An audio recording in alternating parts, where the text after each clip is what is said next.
Join one of Virginia's oldest and most experienced personal injury law firms as we explore how the law does and doesn't work, the art of leadership, and the power of community. Now, here are your hosts, Peter Burnett and Jonathan Slater. We have a very interesting subject today to talk about, and we have my friend Cris Sgrott here to talk with us about it because she's an expert. And the subject is about folks with hoarding tendencies, and she has a business called OrganizingManiacs here in Loudoun County, which has been doing business here for now almost 13 years.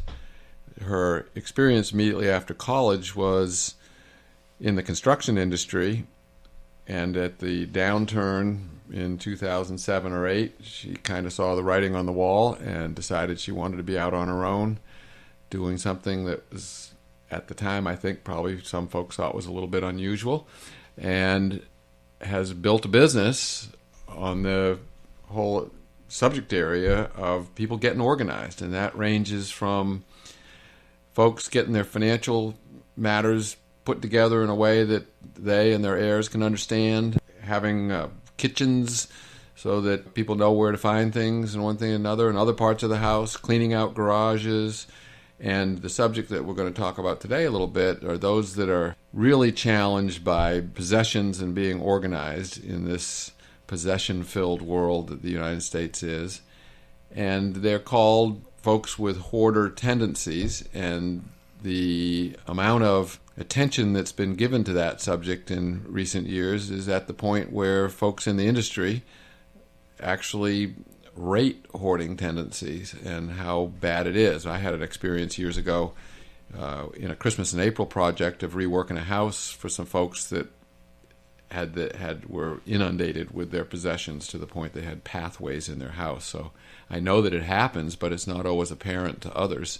And as Cris is about to tell us, I think, it's not particularly apparent at all to the people that are actually doing the hoarding or collecting or being very disorganized.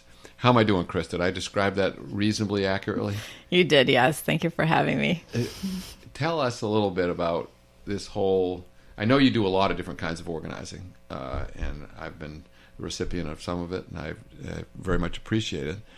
But tell me this growing area, I think it's growing for you, of dealing with folks who got too much stuff and they really don't even know it. And it strikes me as being a health risk in some situations and maybe other kinds of risks as well. Yeah, so I specialize in working with clients that have brain-based challenges. So the majority of my clients have ADD, ADHD, OCD, and hoarding tendencies. And people ask me all the time, like, how did you select those kinds of people in quotation marks to work with? And I feel like it was kind of like a natural gravitation for me. I have always been really interested about the human brain and how people think and how things are kind of constructed. So when I started going to people's homes and I noticed that they weren't organized like I was, I got really curious about it. And of course, the more curious I got, the better I became at organizing people that were challenged. And the more they referred me to work with their friends. I mean, the truth is that people are not disorganized because they want to. I have never been into someone's home and they were like, hey, come in, see my clutter. I'm so proud of it, right? A lot of the times people are just really overwhelmed. I see a lot of shame. They can't have people over. They can't have their kids' friends over. They can't find things. It's just extremely overwhelming to be disorganized. Is there a fair amount of depression associated with it? Does that included? Yes, I think that is a fair assessment. I think there's a fair amount of people that experience depression, and I think it's also sometimes a combination of things. You're depressed, you become less organized, and then you're more depressed, and then you're more disorganized, and then I just feel like I joke that we're all one nervous breakdown away from becoming a hoarder. Because I feel like if something happens, you lost a loved one or you experience some significant life transition, you may not read the mail for weeks or months or a year, and what happens is the manifestation of the stuff in our homes just becomes amplified. So I see a lot of that in my work. It's like one thing happened that kind of triggers people into a path that may not be what they want it to be, but, it kind of gets out of control. Well, it occurred to me that if you stop and think about how often all of us take trash or recycling material out of our house, and you said, okay, I'm going to stop doing that. I'm going to leave this stuff in my house for a year. Right. Can you imagine how much stuff would be in your house? I mean, it's just unbelievable, the amount of material that we carry into our house, much of it from the grocery store, packaging and all that kind of stuff, but lots of other stuff too. Yeah. And it seems like if you don't find, it's not just a matter, you tell me, it's not just a matter of putting it someplace as much as it is deciding, do I really need this? Can I just throw this away, or can I use it and be done with it? Things broken, like a broken vacuum cleaner. Yeah. And I think some of my colleagues, and I don't know exactly who first said it, but it was somebody in the organizing industry that talks about clutter is really delayed in decision making, right? You just explained it very eloquently. You have this thing that's like, I don't know. I see a lot of printers. Right? There you go. You buy a printer, it stops working, and then you're like, oh, I paid good money for this printer. I'll just put it over here for now, and maybe one day it'll just magically start working again. Or a friend of mine will come over and fix it, maybe, even though you don't have a friend that knows anything about it. Right. And then, and then the printer just lingers on forever and ever. And then, like, if you take in context all the things that we purchase nowadays, they're meant to be, what do they call them? They're not meant to last forever. There's a terminology for it. They have a short lifespan. They do, yes. So basically, if you take in consideration that everything we purchase is meant to last just a little while, that means the next printer that you bought is going to break down soon too. And now you have two printers, and then things kind of continue accumulating. And before you know it, you're like, oh my God, I have 6 printers and I don't know what to do with that. I personally have 4 computers in my house right now that I'm like, oh, I should really recycle those. But I'm like, oh, I don't know. Maybe they have data in them. And it's like, I talk my clients out of getting rid of that stuff all the time. But then I'm like, why am I emotionally attached to these computers? I probably can't even open them anymore. I got a solution for you. Yeah. What we do is we rotate through computers in this building. We had the same issue. What do we do with these things? And we have a duty of confidentiality to our clients, and they've got client matters and medical records and all kinds of things on the hard drive. We remove the hard drive, which is considerably smaller than the rest of the box, and then we just donate the box. Give it to either we take it to the dump where they're on an electronics type day, or some other place that's recycling that stuff, so it doesn't necessarily have to get crunched up. But we've got the data, and it doesn't take up much space. Some folks have suggested to us that we simply put them into you smash them. You can literally hit them with a hammer so they won't work anymore. But my feeling is it's an informal backup, so it doesn't take that much space. We put them all in the same place. And when I leave this firm or this world, whichever comes first, off they'll go, I'm sure, to the dump in one form or another. I just love it that you're giving me organizing tips. I think the thing that you didn't address, though, is the emotional attachment that I have to my computer, which is really the problem. Well, it's okay if you have an emotional attachment to my computer in the singular. It's that you've got 4. I know. It's the other 3 that you've got to get company with. I'm sure everybody relates to the emotional attachment of the thing that is completely unreasonable to have. What's the language? What is it? How do you approach someone who's got their 4 favorite printers in a stack over there and everything else to go with it, to help them in one form or another get themselves to a point where all that material and broken stuff is not overwhelming and depressing to them? There's got to be some way to get them to hear you, because they're clearly not hearing themselves and hearing their family members. Yeah, I do have a framework that I use. And I have a client that graduated from Cornell, and she's very wordy in a really lovely way. She's very well spoken. And she says there's a process that people go through, and she calls it multi-view devaluation. So the first time you see something... What does that mean? The first time you see something, you're like, oh my God, this brochure is my favorite brochure. I got this when I was in high school. Can you believe how lovely it looks? And I make the voice because I feel like people do get high pitchy about their thing, right? And they're so emotionally attached to it. It's like that reconnection to the thing that I've been missing forever that now I have just found. And then I have this like burst of like love to go with the brochure. And then I'm like, oh no, I cannot get rid of this brochure. This brochure is my favorite. I must keep it forever, even though the brochure has no value to me whatsoever. It's more for the person saying this. It's a symbol of a time that they remember. Yeah, it's and all maybe even a little revisionist history. They remember the times as better then than they are now. There's a lot of emotion involved in my work. All right. So then the second time I see the thing, I'm like, oh, this brochure from high school. Like my voice is a little bit more calmer. Like, oh, this brochure. Maybe I don't really need it anymore. It's been a long time. Maybe now I'm considering maybe I can get rid of this thing because it used to be really purposeful. It brought me a lot of joy. It connected me to that point in my life. But now I can just, maybe it doesn't fit. You know, Marie Kondo said, maybe it doesn't spark joy anymore. And maybe the third time I see this thing, I can be like, oh, very pragmatic.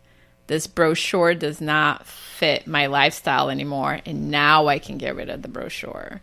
So how do you get them to go through those 3 steps? Sometimes it goes fast. Sometimes, you know, when I have an appointment with people, they may go through that process quickly, and sometimes it takes years and months. And, you know, I just kind of let people go through the process that they need to go through. It is a mourning process that you have to go through. Mourning spelled M-O-U-R-N-I-N-G. Yeah. I have to like mourn the death of this brochure before I can let go of it. But before all that, how do you even come to talking to somebody? It seems to me that there are 2 ways. One, the individual has a realization, I need some help in dealing with all this stuff. I'm overwhelmed. Yeah. Or somebody around that person, whether it's a family member or a close friend or whatever, says, you know, Susie's really just overwhelmed, and I understand you're in the organizing business. Can you help? Are those the basic 2 ways that you approach? Yeah, and the first ones really work really well. If Susie calls and says like, hey, I'm overwhelmed, I'm ready, we tend to have a good time and have a good relationship. Is Susie's sister or husband or mother or best friend calls, it's never a great way because Susie, you know, it's like I like to speak in alcoholism because I feel like people understand that. You cannot make an alcoholic stop drinking because you think they need to stop drinking. They have to stop drinking because they realize it's detrimental to their lives. Well, when people are accumulating stuff, I think is the same thing, right? If I go into somebody's home and I say, Susie, your husband really wants you to get rid of this stuff, she's going to be angry about it. She's not going to want to have anything to do with it. So I think in a different conversation that you and I had, you asked me,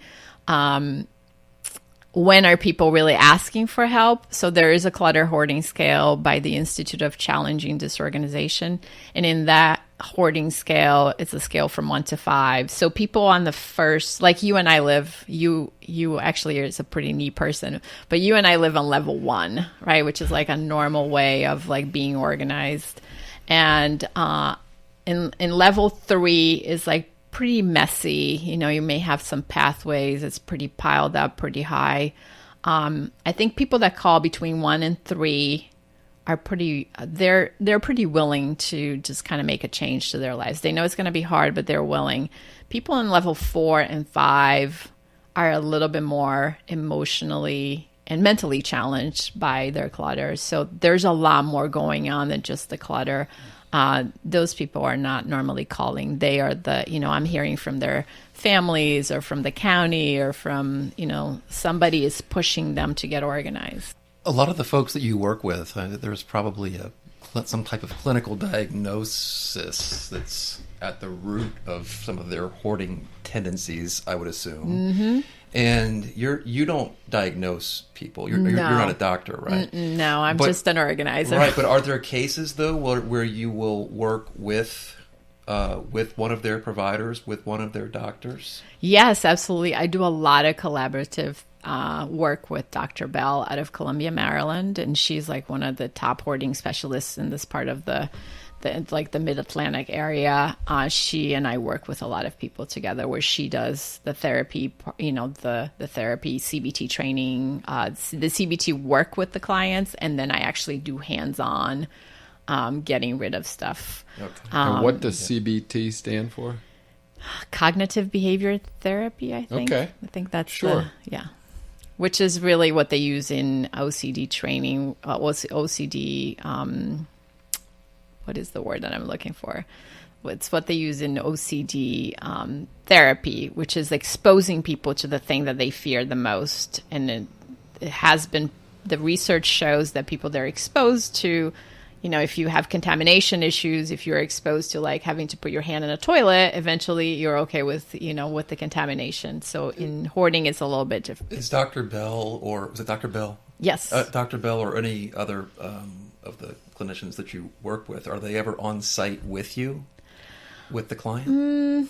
No, we're always doing kind of work separate. I mean, Dr. Bell does come on site and works with people hands-on, but she does that individual work with the clients. It's very emotional. I mean, sometimes depending where people are at, you don't want to add a whole bunch of people to that process. You want to start kind of slowly. And speaking of speed, it seems like a lot of people who maybe are not fully informed about this whole difficulty, this challenge that people have, they might say, well, just go in the house and just clean everything out and get it all tidied up and everything, and then, there they are. They haven't got all this junk and everything, and maybe they won't repeat themselves. My guess is they will repeat. And two, you better take that stuff out when they're not there, because they're not going to let you do it voluntarily. Well, there's actually some research that shows that actually causes a lot of trauma, and then it just exacerbates the hoarding even worse. So in our industry now, there's a trend, even with the county. So I just recently did some work for Fairfax County Task Force, the Hoarding Task Force. And like we all meet on site with the client and we talk about what the expectations of the county are and what the checklist of what has to accomplish. And the client has to participate in the process and agree to the progress of the clean out, because they have figured that to just send somebody in there with a dumpster and throw all of this stuff away is very traumatic. How does the government get involved?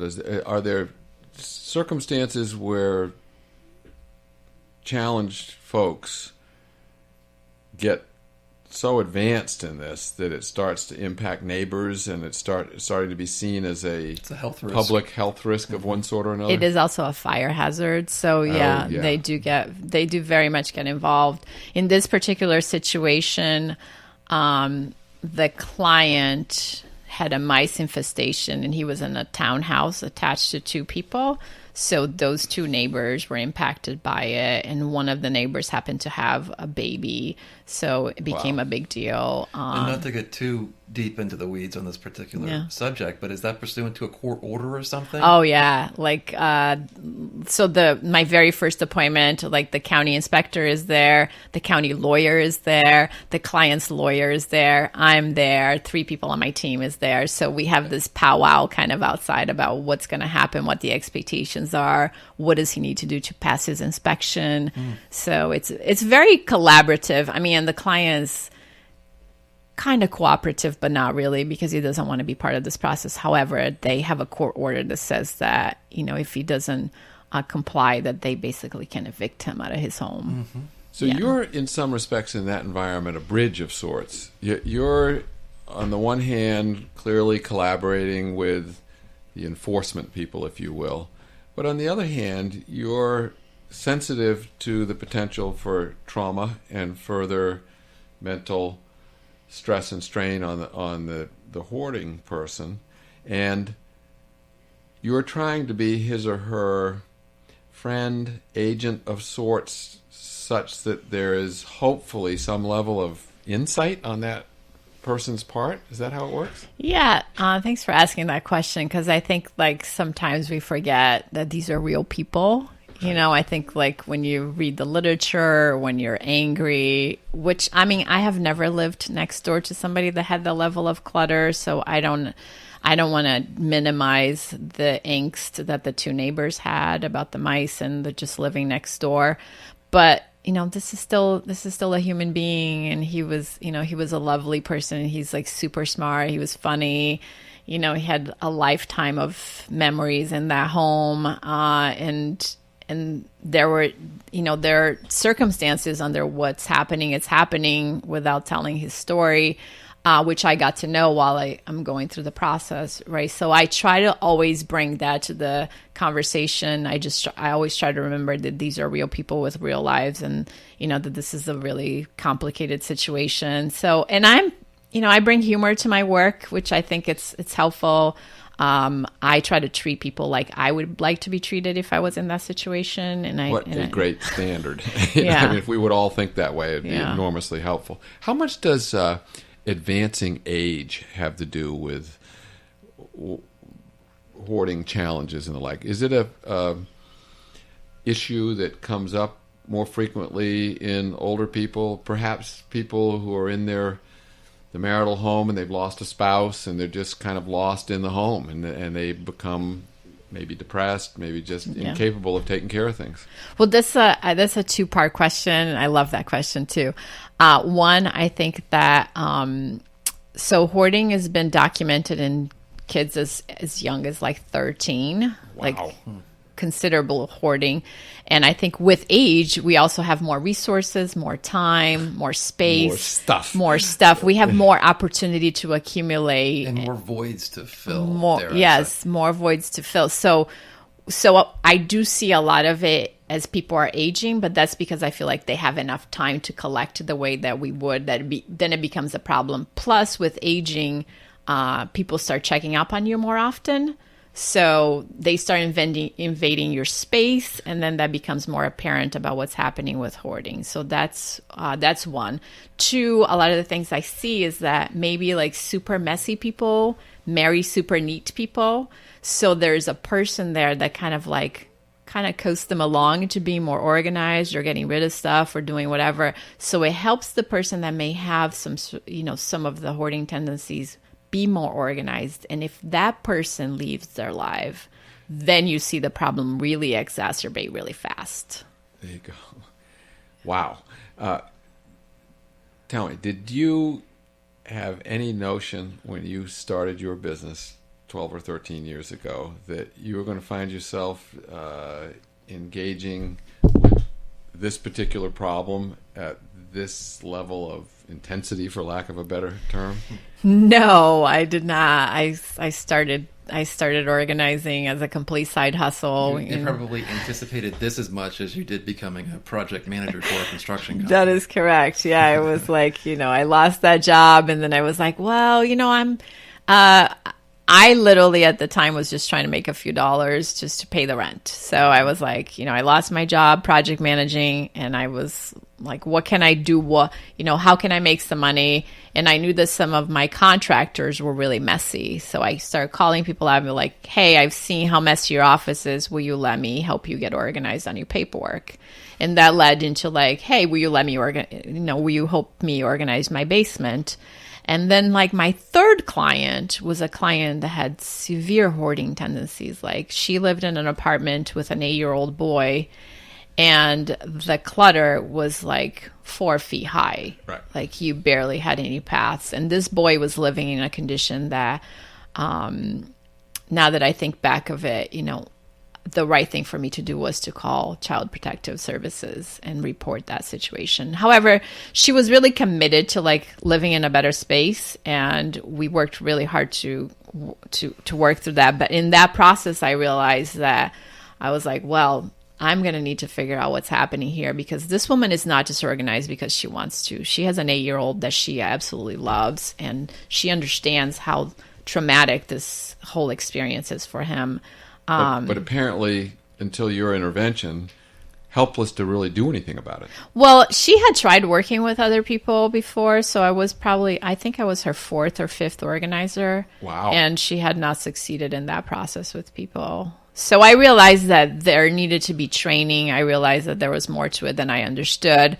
But once again, I think I always showed up with the same attitude. I'm like, I'm going to treat this woman like I would like to be treated. I'm going to try to push her a little bit, and then let's see how we go, right? And then I noticed this pattern where she would like emotionally, get really attached to things and then eventually let go a little bit at the time. So then I started like, that awareness helped me, because I would say, okay, we just saw this thing. It's completely useless to her. Let me walk her through that process. And then she would go back and get rid of it. Wow. So that's how we kind of made a huge dent in her apartment, where she was able to entertain people and have, her biggest dream was to have other kids come over to spend time with her son, because she felt like he was really isolated because of the hoarding. And he not be embarrassed by their coming and there being comments. Yeah. Well, no, I think the biggest fear there was that somebody would call Child Protective Services and she would lose custody of him. That was a big deal. So given the intense experiences you've had, when you get a call, do you find yourself being pretty comfortable assessing what you're about to tackle? You can tell a hard case from an easy case, or is it just surprises every step of the way? That's a tough question. I think I have a good sense of people. So I think when I go in, if I sense that we can have a good relationship with that person, I know we're going to succeed at the project. If that person is hostile, or if they are like resentful, or if we don't bond in any sort of a way because they see that I see them for who they are, then it's always a disaster. And I have lots of those stories. Are you challenged in this sense in trying to train your employees? It's one thing for you to have this. It's really a talent in many ways of connecting and being able to get the message across in a way that is accepted. I would think that that's not easy to teach somebody who's looking for a job. You've got a job, you pay X, you advertise for it or whatever, and all of a sudden folks are thrown into a pretty difficult environment. It's kind of like going to work in a mental hospital without any training. Yeah, that is very challenging. And so I tend to take a lot of these kind of more challenging projects on my own. So I still see clients pretty much three days a week, just kind of like working through that. I do tend to attract people into Organizing Maniacs that totally understand, that have the same core philosophies that I do. I think, I think it's just like something that I send out in the universe. I have a lot of people around me, not just in my work, but my friends. We have a lot of the same ways of thinking about people. So I feel like I've been very blessed to just attract these people into my work that really feel the same way I do about people, which is like, we understand that people are not disorganized because they want to. Well, and treating others like you would want to be treated. Yeah, it's been around for a very long time. It has. I did not invent that. But having others that share that value as a core value is one heck of a good starting point for a service-oriented business. It really is. Yeah. So, a couple last questions here. Is the difficulty, the hoarding tendency, on the increase in our world, or are we finding ways to deal with it such that there are fewer people that need to be turned into Child Protective Services, etc.? I think the problem is only going to get worse. I think as the environment that we live in is very chaotic. There's a lot of anxiety in the world. I think that's very triggering to create some sort of a coping mechanism with it. And then I think that, having hoarding tendencies is very traumatic. It's very complicated and there's trauma involved in it. So I don't want people to think like, oh, I can wake up tomorrow and be a hoarder. Yes. Somebody could, but there's a lot more that's happening in the brain wiring that leads people into that position. But I think overall, and that's just speaking to my ADHD work, is that I see a lot of people with a lot of anxiety, even without ADHD, and that causes, strain, accumulation, shopping addiction, whatever it is. And that is on the rise for sure. I'm seeing a lot of people challenged by disorganization. I mean, I have a thriving business based on helping people get rid of clutter. And good choice of words. Yeah. How do you protect yourself such that you thrive in your life without letting what is clearly a very challenging occupation pull you down? And you're seeing a lot of people with a lot of difficulties on a regular basis. You've got to maintain your own sense of equilibrium in that challenge. Yeah, that takes a lot of therapy, Peter. Well, on that note. No, I think good self-care in any industry is a good practice, right? I meditate every day. I exercise regularly. I show up as the best version of myself for my clients and for my employees. And at the end of the day, I have to let go of the fact that I can't change people's lives outside of my work. So I do the very best I can for them while I'm there. And then on my way home, I am grateful that I had that experience, that I was able to help people. And I'm also grateful that I get to go to my own house. And then I have to, that's the life I have to live. Like at the end of the day, I help really challenging clients that are going through really tough things. I mean, a lot of my clients have really challenging situations they're trying to overcome. And I have to live a life too that that's independent from them. So it's a really hard balance at times. And I think I could have a much worse job doing all kinds of other things with much more bigger challenges than the job I do. So I try to make the best of it every day. And you work with clients over an extended period of time. I do. Yeah. I have, trying to think what is the longest relationship I have currently. But I had a client for like 9 years. Wow. So you developed a real relationship. Yeah. I think I'm starting to believe that like organizers are kind of like personal trainers, You're going to eat brownies tomorrow, so you have to go to the gym. Mm-hmm. Clutter is going to come into your life. You may need your organizer. Sure. So. Well, it's interesting that our legal profession has started to identify in a very serious way the issues about wellness, mostly mental health issues, but the incidence of depression, serious depression, drug addiction, alcoholism, suicide, etc., in the legal profession has been of real concern to leaders in the Virginia bar, and I'm sure elsewhere in the country. And I'm not sure you know this, but I'm in the process of putting together with others at the bar a mentoring program for young lawyers that is merged with the wellness initiative of the Supreme Court. So what you get out of that is the benefit of having the Supreme Court endorse the process, and the state bar likes the idea of mentoring. We've had a fair amount of it around the state, and other states have mentoring programs, but not connected to the wellness initiative. And I think those two things, the way you have beautifully described it, really go together. So I'll keep working on that, and I'll report back to you to how that goes, and we'll have you come back and tell us what you think of it. How about that?